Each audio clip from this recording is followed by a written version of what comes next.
Guys, pasyal ko naman kayo ngayon dito sa famous dito sa Busan, yung palaging tourist spot. Ito yung kanilang bridge na fiberglass sa ilalim na makikita mo talaga yung ganda ng tubig.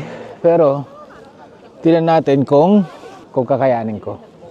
Baby, now I'm alone and I try to be strong, but my baby, I cry silent Ganda na. tears without Ganda ng place nila. Halika, picturean kita. Diyan ka. Free entry walang bayad. Guys, kung sa Facebook, kailangan gumawa ka lang ng gumawa ng content para nang nun, makikita mo resulta balang araw. Pero dito sa pinuntahan ko guys, parang ayaw kong makita yung resulta. Dahil dito, kapag tumapak ka,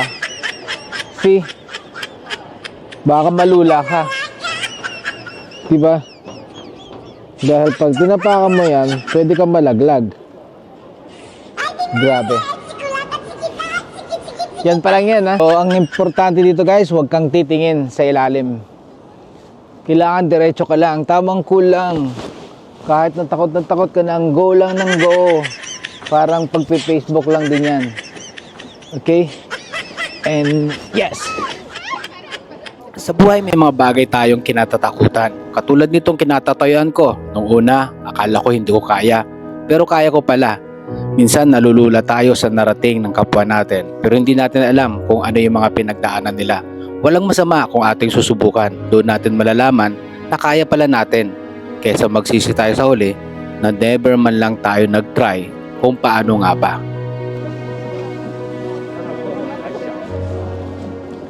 So guys, huwag nyo kalimutan bisitahin yan Puntahan nyo to sa Busan, sigurado.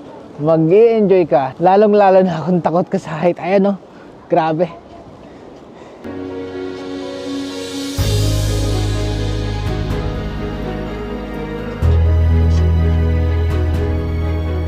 Nandun kami kanino. Nandun ako kanina. Siyempre kami. Alam ka naman, private ba to?